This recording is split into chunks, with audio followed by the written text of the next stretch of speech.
The final component of our team coverage from the storm itself last night now shifts to Reno County. We join KAKE's Nick Nelson, who has a look at damage and recovery with a fire station taking a bad hit.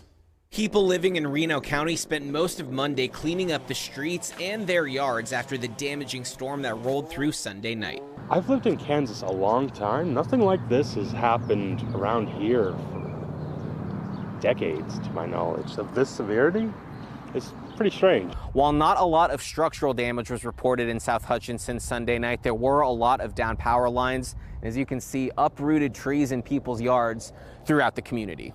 Jake Phipps says he came home last night to bent sheet metal in his yard as well as an uprooted tree, one of the last ones near his house still living. Storm decided to hit a little soon and wanted to take one of the living ones, probably the best one. The storm also took out several electric poles in both Hutchinson and South Hutch. Much of Reno County, as of Monday night, remains without power. Loves and Quick Shop down south lost power for a while. We lost power at our wastewater treatment facility, 3 of our lift stations, and the small water tower.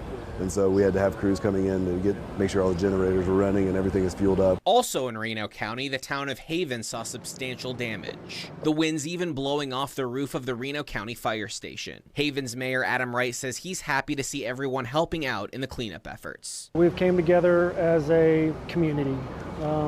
Your neighbor is your best friend at the moment.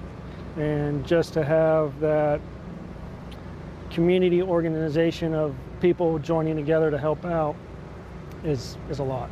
Wright says as of Monday night, most of the town is still without power, and it may not be back up until Wednesday. In Reno County, Nick Nelson, KAKE News on your side.